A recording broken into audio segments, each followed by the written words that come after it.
Ekenekwa m unu wọ na-asụ unu nke onye chiri nyaselu nwanne. Ọ na-ewute na nke ikpeazụ a otu jealousy si wụọ dị ọtụtụ ndị mmadụ n'ime. Ọ na-ewute na nke ikpeazụ a otu mmadụ ga-esi fụ na ihe ọma mere mmadụ maọbụ fụ ihe ọma mmadụ mere mmadụ ibie ntụ a, kama ọ ga-enwe obi aṅụrị, kama ọ ga-eso na-ekene ekene, kama ọ ga-eso nwere obi aṅụrị, kama ọ ga-akọngratuleti onye ahụ nke na onye ahụ mere ife afọ nwanne. Jealousy abata onye ahụ n'ime, ọ rapụ ife o kwesịrị ikwu nkwubi ife ọzọ. Ọ na-ewute na nke ikpeazụ a ya bụ nwanne anya bụ Okwuluọra ndị Igbo. O mere ncheta ọmụmụ ya, o mere birthday nke ọtụtụ ndị mmadụ nyere ya ọtụtụ gift dị iche iche, nke ọtụtụ ndị mmadụ gbatara ya ọsọ enyemaka dị iche iche, nyere ya onyinye amara dị iche iche. Nwanne, enwere ụmụ nwoke nọ n'ime fa nyere onyinye amara, enwekwara na ụmụ nwaanyị nyere onyinye amara. Ụmụ nwoke nọ n'ime fa nyere onyinye amara nwanne, ọ na-abụ elu ebe afọ a na-ekene fa, na-asị ha thank you, na-asị ha congrats, na-asị ha more blessings. Mana nya bụ nwanne anyị ahụ o posiziri ebe nwaanyị, ofu nwaanyị n'ime fa nyere ya onyinye amara, ofu nwaanyị n'ime fa surprise, ofu nwaanyị n'ime ha nyere ya birthday gift. Instead nwaanyị ibie ga-anọ ebe afọ congratulate bi ya maka na ife ọma na-efe efe. Instead nwaanyị ibie ga-anọ ebe afọ kpee efere maọbụ kwuo okwu dị mma gbasara ya bụ gift ahụ e nyere nwanne. Ọ nọrọ ebe afọ jụba onye mana ọnụgwụkwọ dị, jụgokwe na ọnụgwụkwọ dị, nke a ji mee nke a, kọba akụkọ ihe gbasara di na nwunye. Nwanne, ọ na-ewute na nke ikpeazụ a ihe ahụ jealousy. Ịma na nghọta adịnodo na ụdị nwanne, ọ na-adị mma ka ịṅụrị ya mgbe ife ọma mere mmadụ nwanne, ka ife ọma nke gị nwee ike rute gị aka. Mana mgbe ị fụrụ na ife ọma mere mmadụ maọbụ ife ọma mmadụ mere mmadụ ibe gị, ị nwebe ntaji anya maọbụ kwuba okwu dị anya ya nwanne, ife ọma nwere ike gbara nwa ndị ọsọ maka na ịnabataghị ya bụ ife ọma.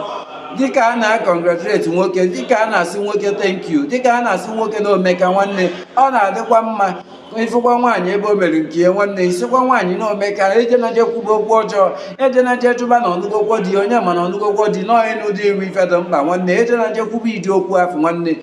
Ya bụ ife bụ jealousy. Mụnwa na-aghọta ya as no jealous nwanne. Ego ifuru a na-akpata akpata nwanne mmadụ, enwere onye ọ dụrụ iche, ọ dụrụ nwoke, ọ dụrụ nwaanyị. Gụnwa bụ onye fụrụ nwaanyị ebe ọ kpatara ego maọbụ fụ onye bụ nwaanyị ebe ọ na-eri ife ego, oke na ọrụ ka ọ bụ isi ya nne daalụ, oke na ọrụ ka ọ bụ isi ya nne thank you ma congratulate ya nwanne. Ọ bụrụ ọgụ nwaanyị na ebe afọ kwuba okwu dị anya maọbụ jụba ahụ onye mana ọnụgwụkwọ dị maọbụ kwuba okwu dị akpa n'iwe nwanne. Ṅụrịara ife ọma merụ mmadụ ibe gị ka ife ọma nke gị nwee ike bịa.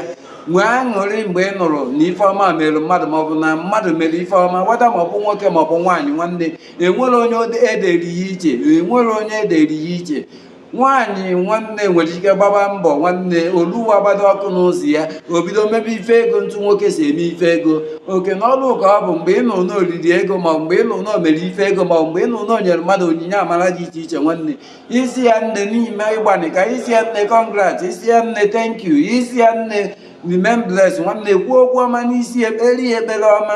Ọ bụrụ ije na comment section jee debe na ọ bụrụ inwe ego owu isiokwu na ọnya nwe ịnụ di nwanne, ịdị okwu afọ adịrọ mma. Nya bụ nwanne anya nke ahụ nyere Okwuluọra onyinye amara, nke ahụ nyere Okwuluọra gift, nke Okwuluọra post na peji ya nwanne.